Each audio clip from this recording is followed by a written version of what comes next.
This course was the more easy, as the war in which Austria was embarking was not grounded on the enterprise of France against Spain. She built, on the contrary, upon that enterprise in which she knew the whole French army to be engaged.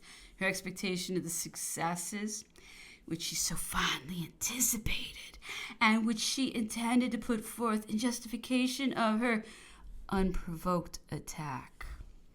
It is but justice to observe that whatever might have been said or done, that there was no hope of calming the general agitation of mind, or of reinstating the emperor in the good opinion which he had enjoyed after the Treaty of Tilsit. A peace had then been obtained at the cost of such heavy sacrifices that the public could not reconcile itself to the idea of seeing all the hopes it had built upon it so quickly dispelled. The nation was then at war with England only, and it was altogether beyond its comprehension that it should be necessary to occupy Madrid before that country could be brought to listen to terms of peace. It was not known that the enterprise upon Spain had, by an extraordinary concurrence of events, taken a very different turn from that which it would have taken had matters been conducted as they ought to have been. And there was no overlooking the circumstance that a plan meditated and prepared beforehand should have had no other result than to shake the stability of whatever appeared to have been immovably settled after the Treaty of Tilsit. Had fortune favored our enterprise, no praises would have been sufficient to extol its merit. The case happened otherwise, and blame was unsparingly heaped upon it. I shall abstain from repeating all that was said upon the subject. Most people who spoke on public affairs did so at random. Suffice it to say that after the Treaty of Tilsit, no peace remained unconcluded except with England, and that 18 months afterwards we had upon our hands a war with Spain and Austria, which for the purposes of English policy was the same as if we had continued at war with Russia and Prussia. And everything well considered, the former position was more disadvantageous to us than if we had never made peace at Tilsit, because both our adversaries were then exhausted, whereas our two recent enemies were fresh prepared and full of ardor for the contest. With respect to the French nation, in fact, no change had taken place. A renewal of the conscription, and in addition to the public burdens, came upon them as a contrast to the prosperity and improvement of other national interests, which were in a most flourishing condition. Most weighty arguments might have been urged with good effect in order to keep up the national spirit, to prevent it from slumbering or giving way to a depression, which soon became generally prevalent. Nothing more was necessary than to state the facts as they had really occurred. Such a course was perfectly safe and even desirable, but in consequence of the obstinate silence maintained, an open field was left to malevolence, which had the effect of gradually disconnecting the emperor from the national interest. He was fully aware of this. He clearly saw the difference between his present situation and that in which he stood after the Peace of Tilsit, and regretted the change. But it did not depend upon him, and it now behooved him not to submit to be the victim of his enemies, nor of the confidence he had placed in allies upon whose attachment he had hitherto depended. He was not quite satisfied on the latter point. It seemed as if an inward feeling admonished him not to place too great a reliance upon it. He still clung, however, to the pleasing idea that the most recent occurrences would cement more closely the alliance between him and the Emperor of Russia. He said to me on one occasion, when I had the honor of being alone with him in his carriage, "It appears that everything goes on well in Russia. They are marching into Poland, an army of 50,000 men to support me. This is something, though I certainly expected more." "So Russia's doing for us," I replied.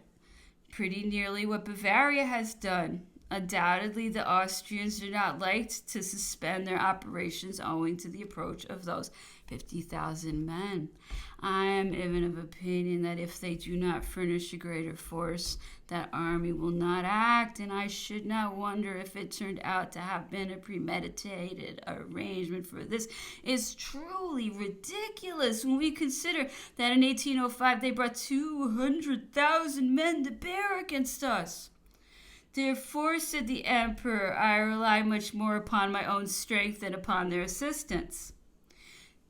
There were, however, very painful reflections when we considered that his enemy was, in 1807, completely under his control, and that no other condition had been imposed than a consent to live on friendly terms. Let it be borne in mind how much the emperor might have accomplished had he not concluded the Peace of Tilsit.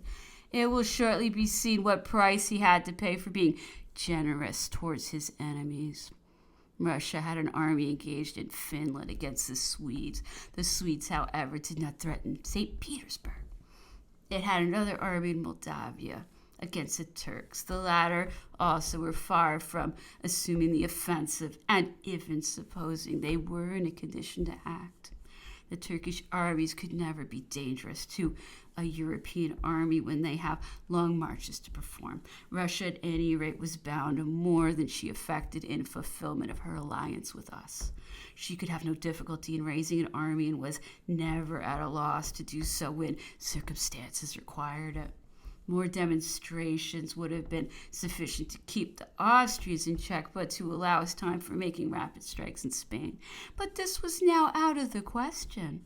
The emperor's instructions relating to that country were that siege should be laid to Saragossa and to the fortified towns in Catalonia, that tranquility should be restored in Castile, and no further progress be made towards the south, then the province of La Mancha. By the end of February, he received the news of the surrender of Saragossa after a defense of which history affords no example. Not a day passed without his making some fresh arrangements with the view of increasing the army which he intended to march into Germany, and which as yet only existed on paper. Chapter 5.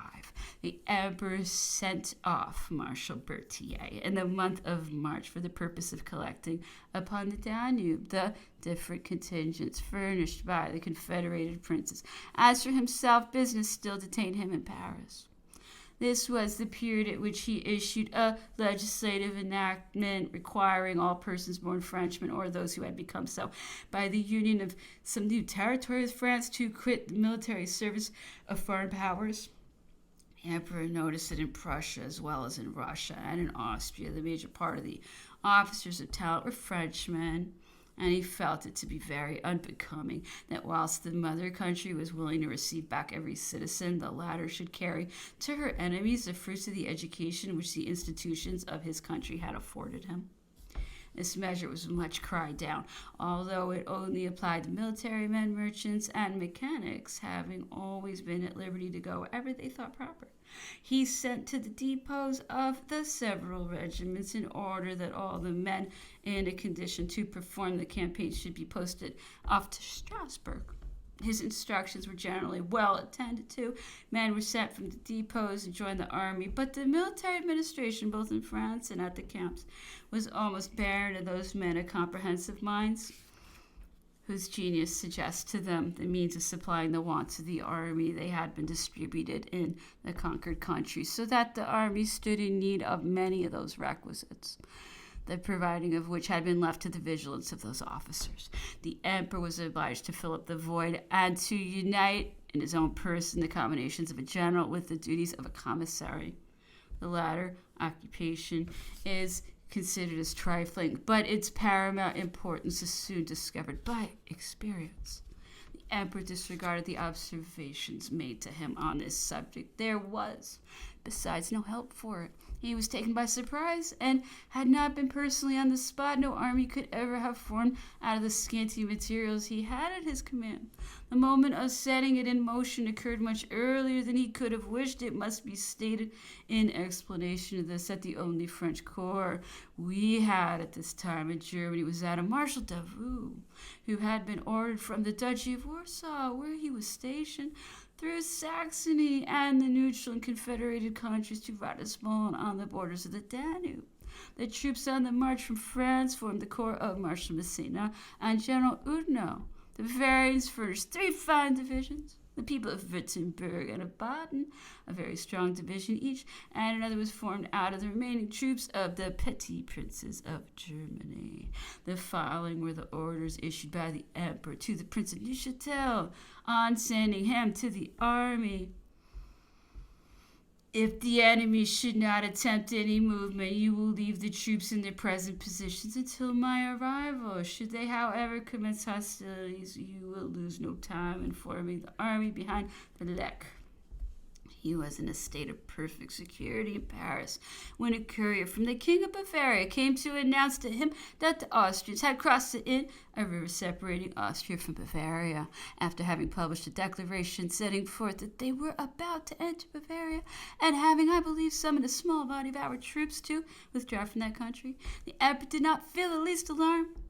Although the Austrian declaration came a little sooner than he could have wished, he sent a courier to St. Petersburg with an intimation that he was about to march, and urged his ambassador to neglect no means of turning to good account his alliance with that country. He also set off to Italy to desire that preparations should be made for assuming the offensive, but the Austrians, as will hereafter be seen, were beforehand with the viceroy, who commanded our forces in that country.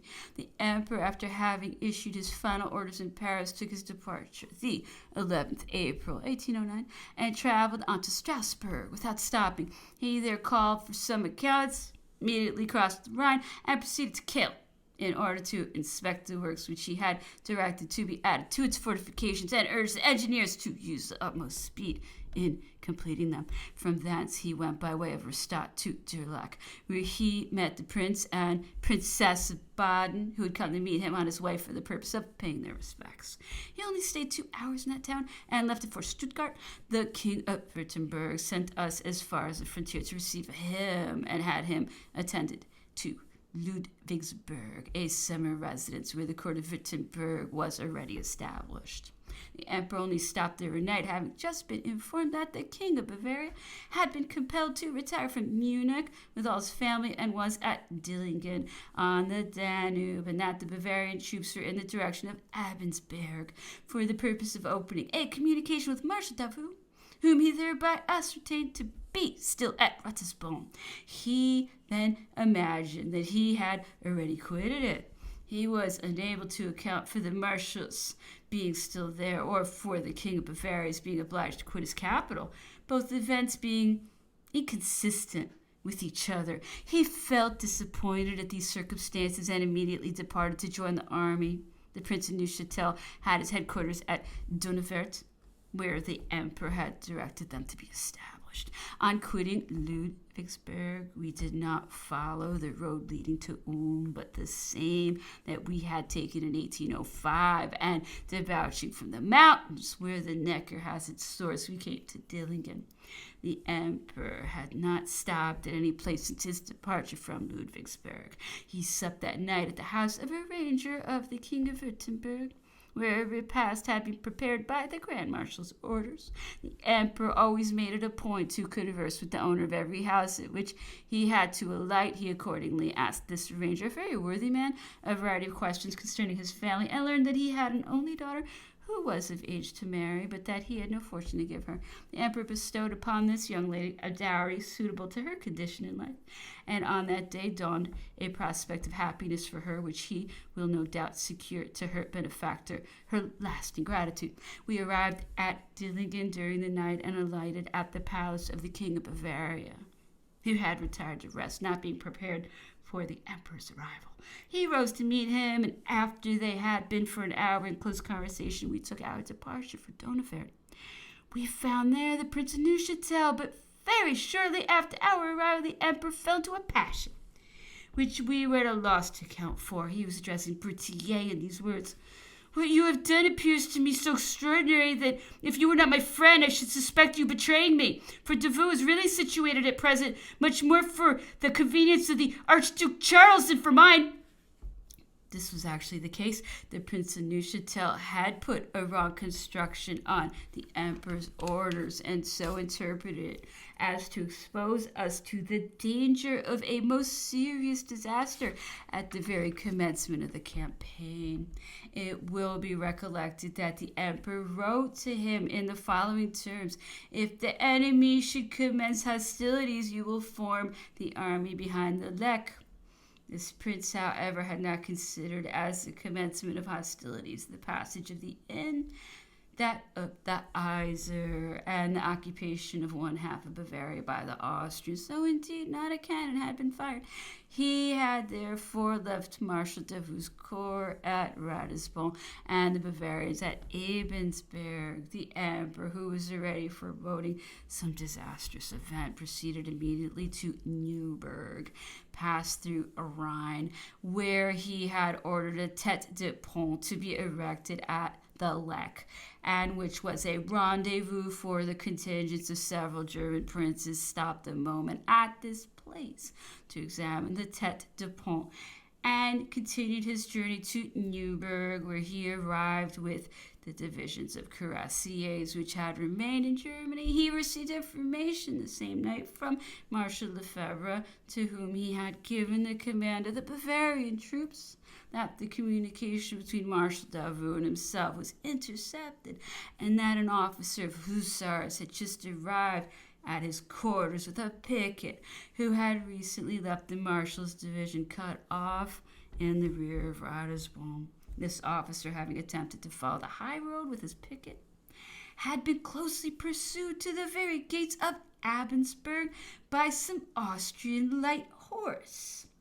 This report filled the emperor with alarm. He sent for me and gave me the following order: "Read this report, which I have just received from Lefebvre. You must positively contrive some means of penetrating to Marshal Davout, who has been left by Berthier at Ratisbon. This is what I desire him to do. Regard, however, being had to the events that are taking place around him, respecting which my information may not be sufficiently correct to enable me to give a positive order.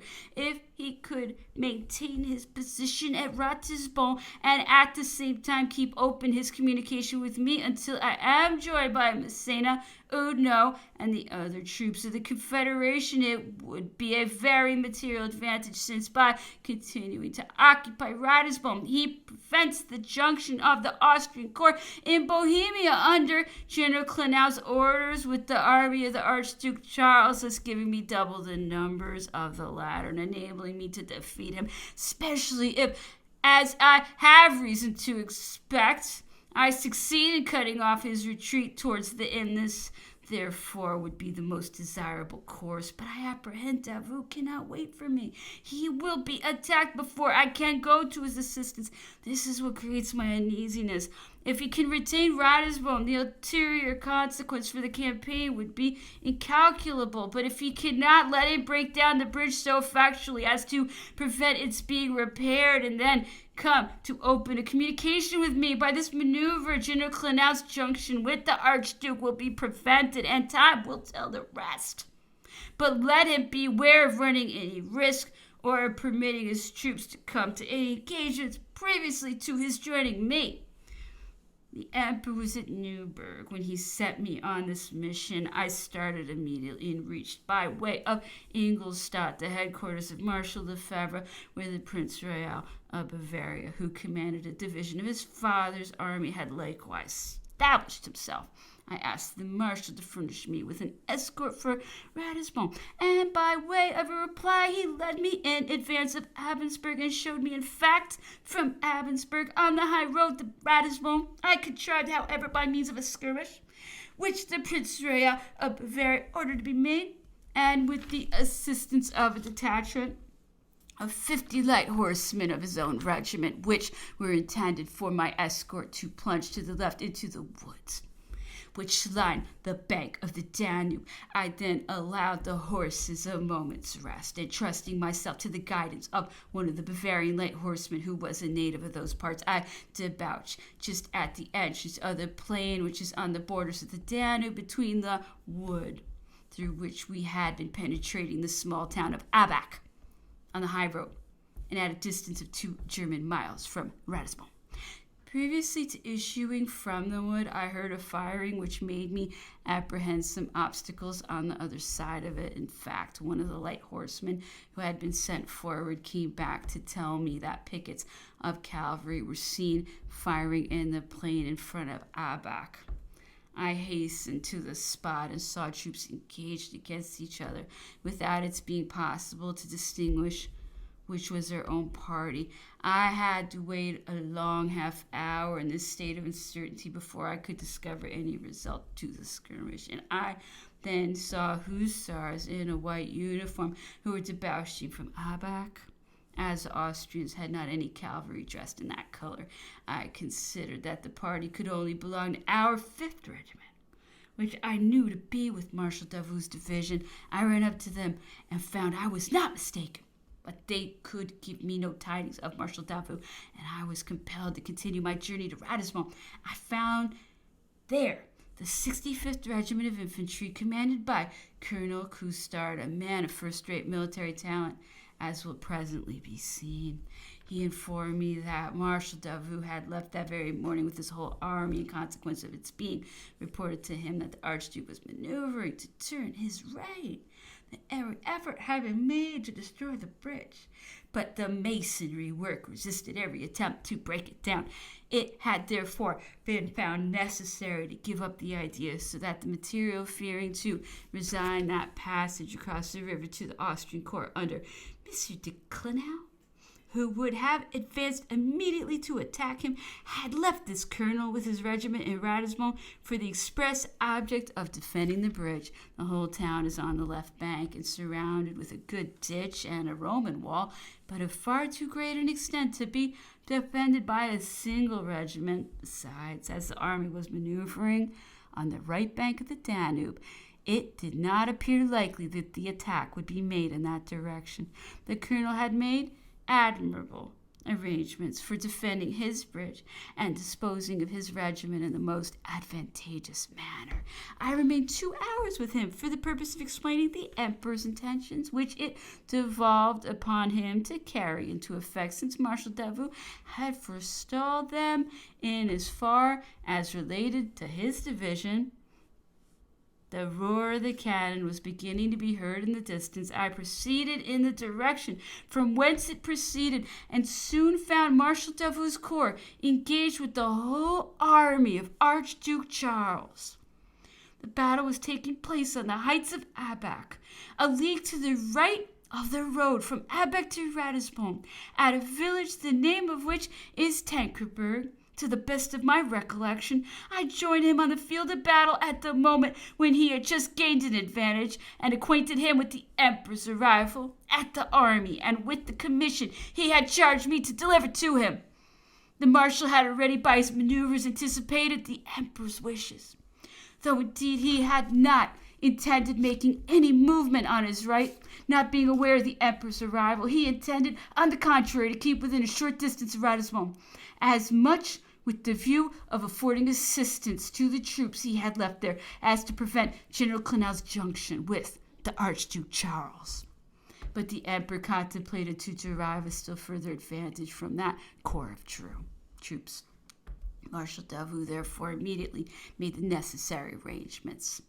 He first sent musket cartridges to the regiment stationed in Ratisbon. The road had unfortunately been intercepted and the ammunition was taken. This small accident, which appears a mere trifle, was attended with very fatal consequences, as will presently be seen. Marshal Davout made his army advance by the right flank with Moran and Coudin's divisions, and another of Cuirassiers leading the way, and brought himself into communication with the Bavarians the same night by taking up a position within gunshot of Abensberg. I had returned with my detachment of Bavarian light horse by the same road which I had taken in the morning, and starting from Marshal Lefebvre's headquarters, I rejoined the emperor at Ingolstadt. During the night, he was stretched on a wooden bench, his feet close to a heated stove, and his head reclining on a soldier's knapsack, with the map spread open by his side. Marshal Duroc was the only person in the room with him. The emperor was expecting news from Marshal Davout with the utmost impatience. He had received all kinds of reports respecting the firing, which had been heard during the whole morning, and never thought it possible I could come up with the marshal. He began by scolding me for having embarked in what he called a wild freak. The truth is, he was greatly delighted to receive intelligence of Marshal Davout, so much so that I had hardly finished relating what I had seen when he mounted his horse, darted at full gallop through all the troops of the Confederation, and came to Abensberg. Chapter 6. The Emperor, according to his usual practice, commenced his visit by the bivouacs of the troops, which, from right to left, soon saw and recognized him.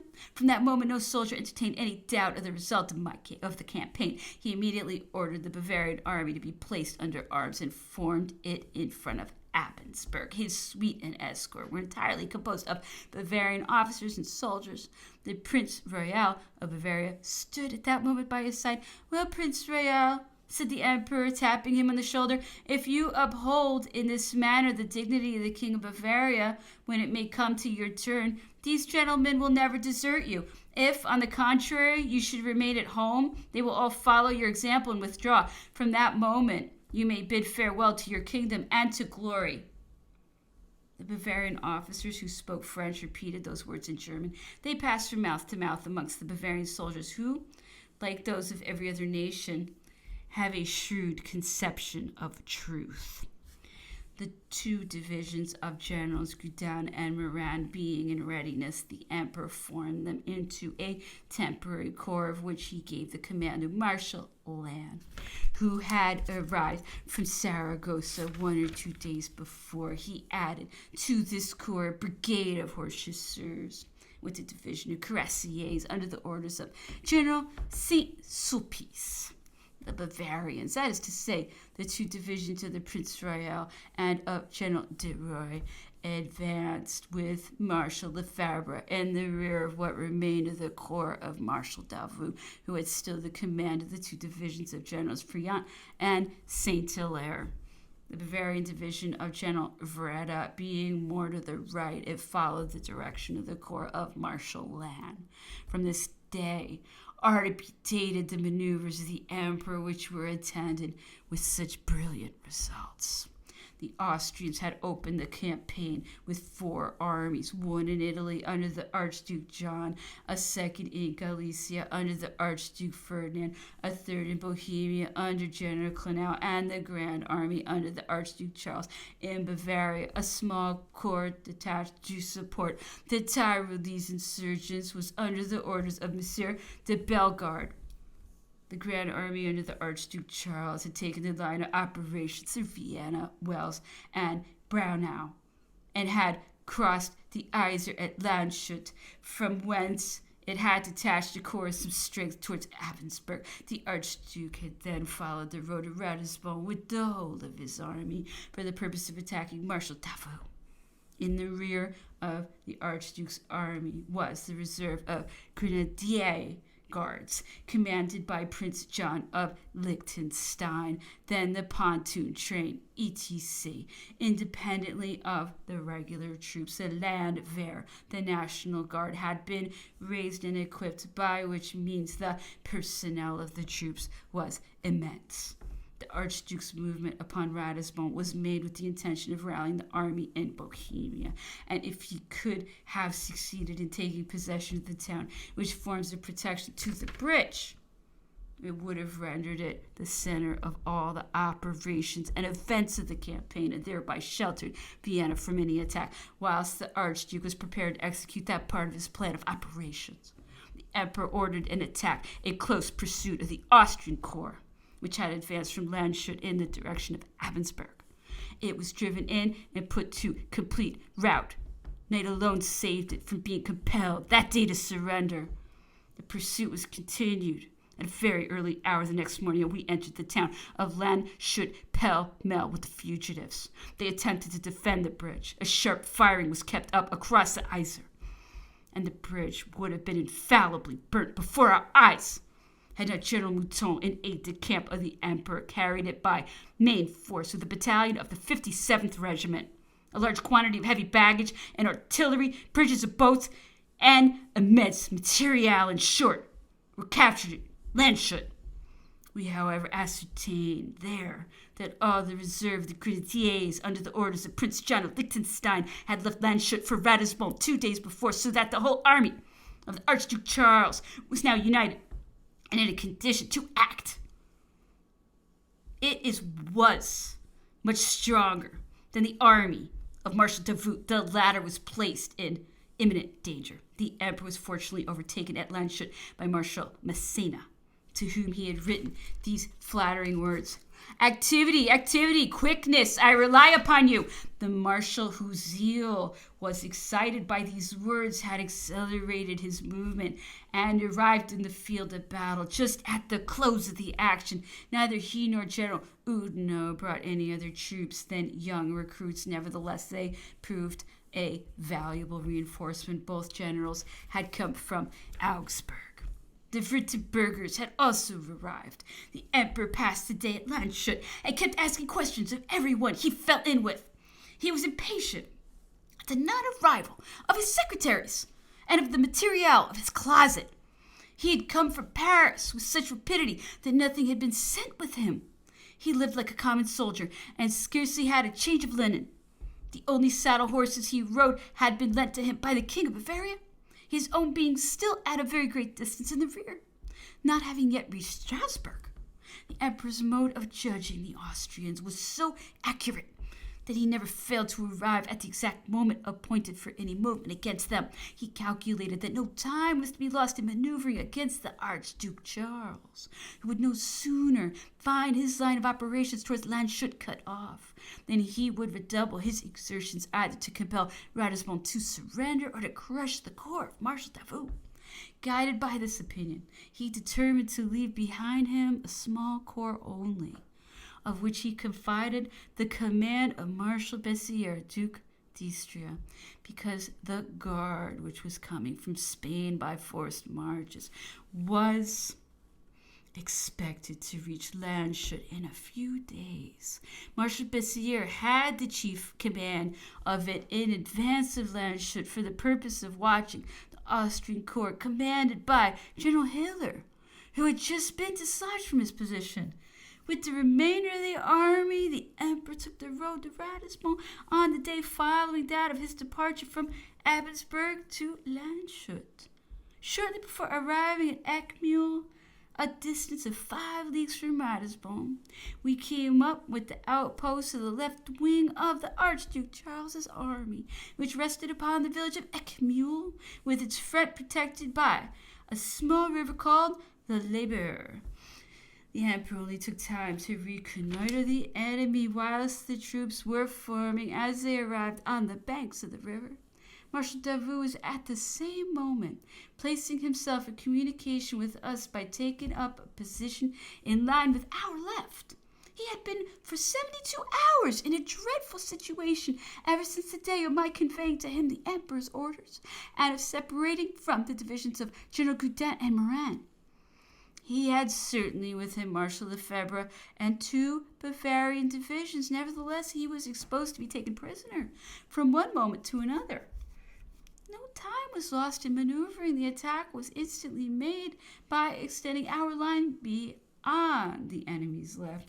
They had flanked the village of Eckmühl with numerous artillery, the village itself being filled with infantry. The infantry on our right was ordered to cross the river by means of a quantity of mills and other works which lined the stream and generally afforded facilities for effecting such an operation. This movement was sufficient to throw into disorder the infantry stationed in the village of Eckmühl, and the emperor sent me at the same time with an order for General Saint-Sulpice to form his troops into a column by divisions and force the passage of Eckmühl so as to carry off the whole Austrian artillery which flanked the village. General Saint-Sulpice had to sustain in his advance from a distance of 200 toises a heavy fire of artillery which would have done him considerable injury had he not led his cavalry on at a very rapid speed. His first squadron necessarily suffered, but the others escaped unhurt. He carried off the whole of the enemy's artillery and forced the cavalry back to a great distance without allowing it to recover the smallest advantage during the remainder of the day. The officer who commanded his first brigade, and who as such was at the head of the column, was General Clément, and he ran every risk of his life and yet escaped with only the loss of an arm. Monsieur de Berkheim was the colonel of the regiment of cuirassiers, forming the head of the column. The emperor was well pleased with the boldness of that movement, which enabled the whole army to debouch by the village of Eckmühl. The rest of the afternoon was consumed in maneuvering in order to extend our lines beyond all the positions which the enemy successfully took up in their retreat. It was no longer possible for the Austrians to avoid a general engagement. The emperor wished either to compel them to make it or to make them recross the Danube if they had the command of any bridge, a point which was not yet ascertained. They were as closely pursued as possible, and our cavalry was ordered to keep charging them until night and up to the very plains of Ratisbon. A battle on the following day was unavoidable. We fully calculated upon it when we learned by the prisoners made in the course of the day that the town of Ratisbon had surrendered by capitulation 2 days before, and that the 65th Regiment had been made prisoners and taken to Bohemia. Whether the Archduke Charles offered us battle, with numbers considerably augmented by the court of General Clément, or whether he declined it from the facility which the bridge of Ratisbon afforded him to effect his retreat, and from the probability of our being long detained before the walls of that city, which was capable of being well defended. In either case, the above intelligence deranged our plans. We came as near to the town as we could, and that night, 22nd of April, the 11th day since his departure from Paris, the emperor established his headquarters in a palace which the Archduke Charles had occupied during the whole day. It was indeed only at a late hour in the afternoon that the Archduke gave up the idea of passing another night there, since we supped off the dishes which had been prepared for himself and his suite. That moment led us to apprehend his having adopted the determination to retreat. The emperor, according to his invariable practice, would not retire to rest until he had ascertained where each division of his army had been able to settle after the march and fatigues they had just encountered. And he ordered the troops to be in readiness to move the next morning at the break of day if the enemy retained his position. As very few lighted fires were seen during the night, it was imagined they were moving. And the next morning, in fact, we could only discover their cavalry with some pieces of artillery in the plain. They were immediately attacked, and after 2 charges of cuirassiers, they were so completely thrown back upon the town that their cannon could not all enter it. They abandoned them accordingly after unharnessing the horses which they carried away, and precipitately closed the gates for fear of our penetrating with them into that town. We discovered in making these 2 charges that besides the bridge of Ratisbon, they had thrown a bridge of boats below the stone bridge, and the whole of the enemy's cavalry retreated by this bridge. The town was still encumbered with horse and foot soldiers, and was accordingly defended the whole day. It therefore became necessary to wait the arrival of our columns of infantry previously to commencing the attack. I've already mentioned that Ratisbon is surrounded by a wall supporting a raised way, having its gate flanked with towers.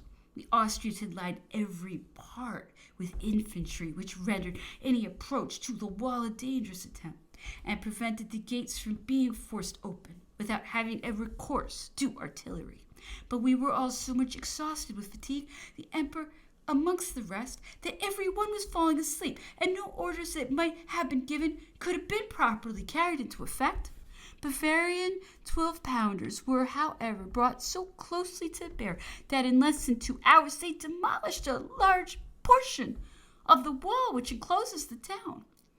Chapter 7. The emperor was all impatience to enter Ratisbon. He rose from the cloak upon which he was stretched and ordered the attack. At this moment he was standing near Marshal and in the act of calling the Prince of Neuchâtel, when a musket ball fired from the wall of that town struck him on the toe of the left foot. Although it did not penetrate the boot, it nevertheless inflicted a very painful wound, the injured part being the nerve, which was considerably swollen from heated boots, which he had not taken off for the last several days. I was present at the accident. His surgeon, Mr. Ivan, was immediately sent for, who dressed the wound before us and before all the soldiers who happened to be near at the time. The more they were ordered to keep off, the nearer they approached. This accident was reported from mouth to mouth. All the soldiers from the first to the third line hurried forward. A moment of confusion ensued, which was nothing more than a consequence of the attachment the troops bore him. As soon as the wound was dressed, he was under the necessity of mounting his horse and showing himself to the troops. His sufferings were so acute as to compel his being helped to sit in the saddle. Had the ball struck the instep instead of the toe, it must have penetrated the foot. His lucky star was again true to him on this occasion.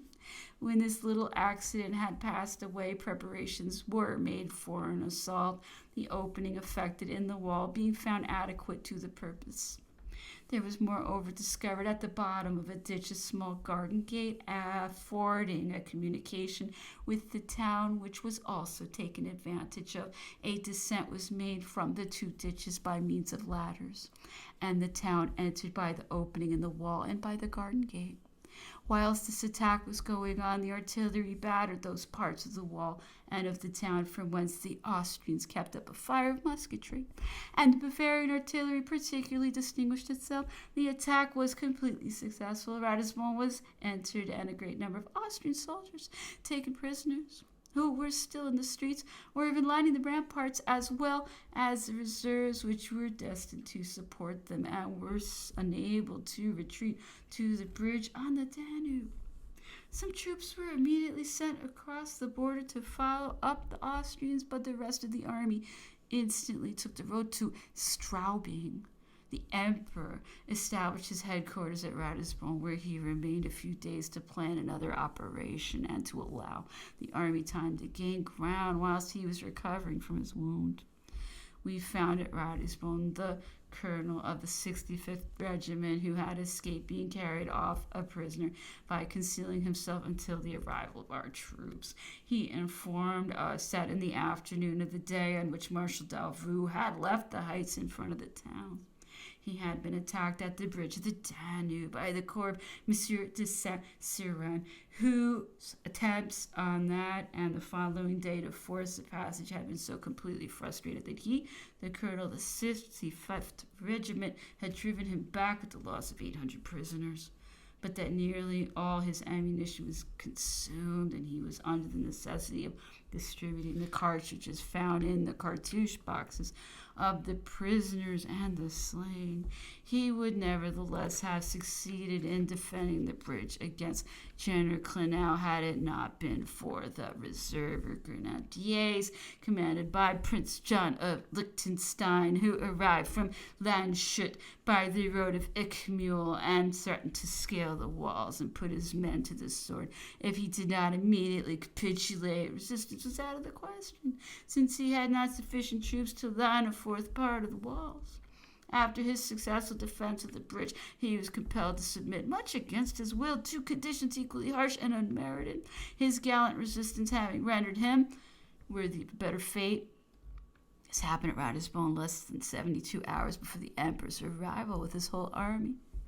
The result would probably have been very different had it been in the power of Marshal Davout to leave a whole brigade in Ratisbon with a sufficiency of ammunition instead of a single regiment.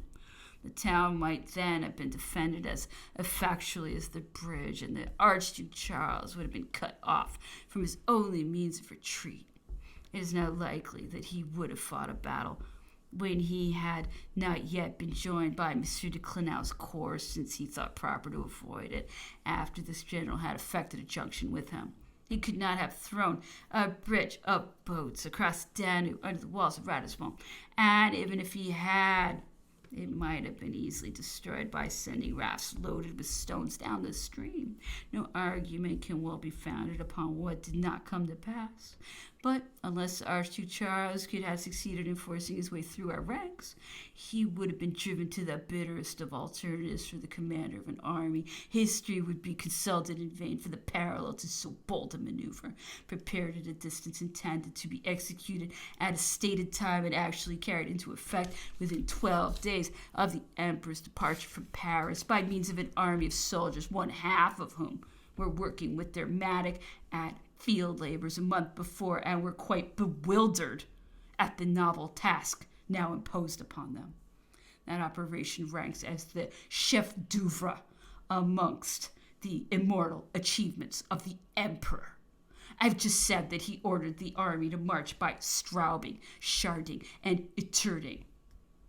It was actually at a less distance from Vienna than the Archduke Charles, and not a bush was met on the road until we reached the river Traun on the other side of the Linz. The emperor returned from Ratisbon to Landshut, where he found that the whole of the horse and foot guards had arrived from Spain. He instantly marched from Landshut to Muhldorf, past the Iser, and proceeded as far as Burghausen on the Salza.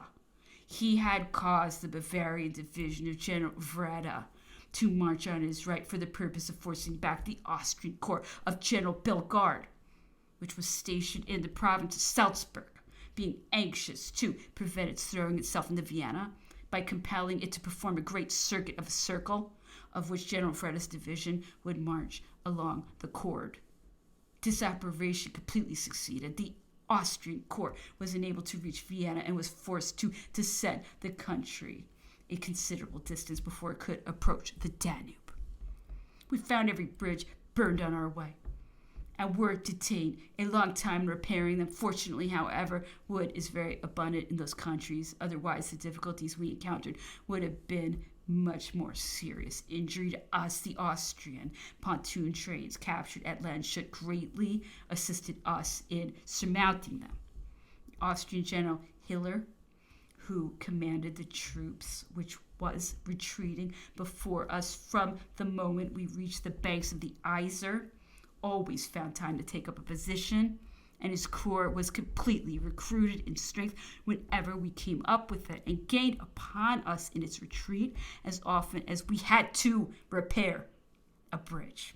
During the emperor's sojourn of 48 hours at Landshut, previously to his advancing upon Vienna, he received from the Viceroy of Italy the unpleasant intelligence that the Austrians had gained signal advantages over him at the opening of the campaign. He had at first crossed the Adige and was marching to meet the enemy, who were posted on the Tagliamento when he was attacked at Sicile, where he suffered a loss which compelled him to retire behind the Piave. The Austrians could not follow up their success because they were almost immediately informed of the emperor's marching upon Vienna, a movement which compelled them to evacuate the whole of Italy, so that the viceroy's army was not long in resuming the offensive and obtained uninterrupted successes during the remainder of the campaign. Great difficulty was found in repairing the bridge over the Salza, but all lost time was regained by the completion of two bridges: the town bridge, which we repaired, and the bridge of boats, which was thrown over the river. It was apprehended that we should be detained at Brennau, but we discovered to our great satisfaction that the fortifications had been destroyed by the enemy since the breaking out of the war. We therefore reached Wels upon the Traun without stopping, and at the moment of the arrival at the same river, by way of Linz, of the army which had passed through Scharding. Ebersberg was the point where it was to cross over. The river is here divided into several branches, in consequence of which a bridge has been constructed of a length equal to the breadth of the largest rivers and extremely narrow. To add to our disappointment, the Austrian, or right bank, was so elevated as to enable our being discovered from a considerable distance, even long before we could approach the entrance of the bridge on the left bank. As we debouched from Linz to approach the river, Marshal Massena was at the head of the column. The emperor had remained at Wels to watch the result of the attempt to force the passage of Ebersberg, as in case of failure he would have made the army debouch by Wels and march towards the Ems, which runs in the same direction as the Traun a few leagues beyond Vienna. Unfortunately, however, it was not found necessary to resort to this movement. Marshal Massena succeeded in forcing the bridge of Ebersberg, where a feat of arms was performed which may be reckoned as one of the most signal acts of extravagant courage to be found in the annals of military history. The divisions had amongst its officers a General Cohorn, descended from the celebrated engineer of that name, who, placing himself at the head of his brigade, passed at a brisk pace the whole length of the bridge under the fire of 6 pieces of cannon stationed at the extremity of it, and of a shower of musketry and grape shot, which were pointed against him from several elevated points on the opposite side, and made dreadful havoc. As he approached the right bank, the natural difficulty of his position was enough to strike a terror into any man. But nothing could intimidate that gallant officer, whose mind appeared steeled against danger. He succeeded in reaching the opposite bank. The enemy had not time to set fire to the bridge. They had merely removed some beams near the gate of the town, but General Cohorn penetrated in every direction and reached the very heart of the town of Abersburg, driving before him the troops which had disputed the passage of the bridge. The enemy rallied in the plain at a few hundred toises beyond the town, and Cohorn, unrestrained in his ardor, advanced to attack them, instead of laying an ambush in the hedges and gardens which surrounded the town on the side facing the country, and waiting in that position until Marshal Massena had sent across a sufficient number of men to support him. He paid dearly for his rashness. He was routed and driven back to the very gate of Abersburg. The troops no longer kept their ranks. Each soldier took what he conceived to be the shortest road, but the company that mounted guard at the town gate conceived the idea of shedding it in order to check the retreat and save the bridge from being destroyed. This was judiciously done, but the operation proved fatal to Cohorn's brigade, which, having entered a deep hollow road, could not bring its musketry to bear, and in this situation was exposed for some minutes to a raking fire, until extricated by the troops sent across by Marshal Massena, which moved to the left of the town and fell upon the rear of those which were so severely handling it. But for this movement, the brigade would infallibly have been destroyed. The Austrians fired in their retreat upon the orchards of Abersburg, of which our troops were taking possession, and thus set fire to the town. It was completely reduced to ashes, and the wounded who had taken shelter in it were unfortunately burned to death. We found 2 or 3 still alive in the middle of the square, where the flames could not reach them. But the streets and houses presented the most hideous picture of the evils entailed upon humility by the falling out of monarchs. No love of glory can plead any justification of such a massacre. The picture will be complete when we relate that the conflagration had hardly ceased when it was found necessary to send across first the cuirassiers and afterwards artillery, who had to pass through the towns on the road to Vienna. Can anything be more dreadful than the sight of men first burned to death, then trodden under horses' feet, and crushed to atoms by the wheels of gun carriages? The only outlet from that town, by the gate where General Cohorn had lost so many men, was by walking through a heap of baked human flesh, which produced an insufferable stench. The evil was so great that it became necessary to procure spades, such as are used for clearing the mud from public roads, in order to remove and bury this fetid mass.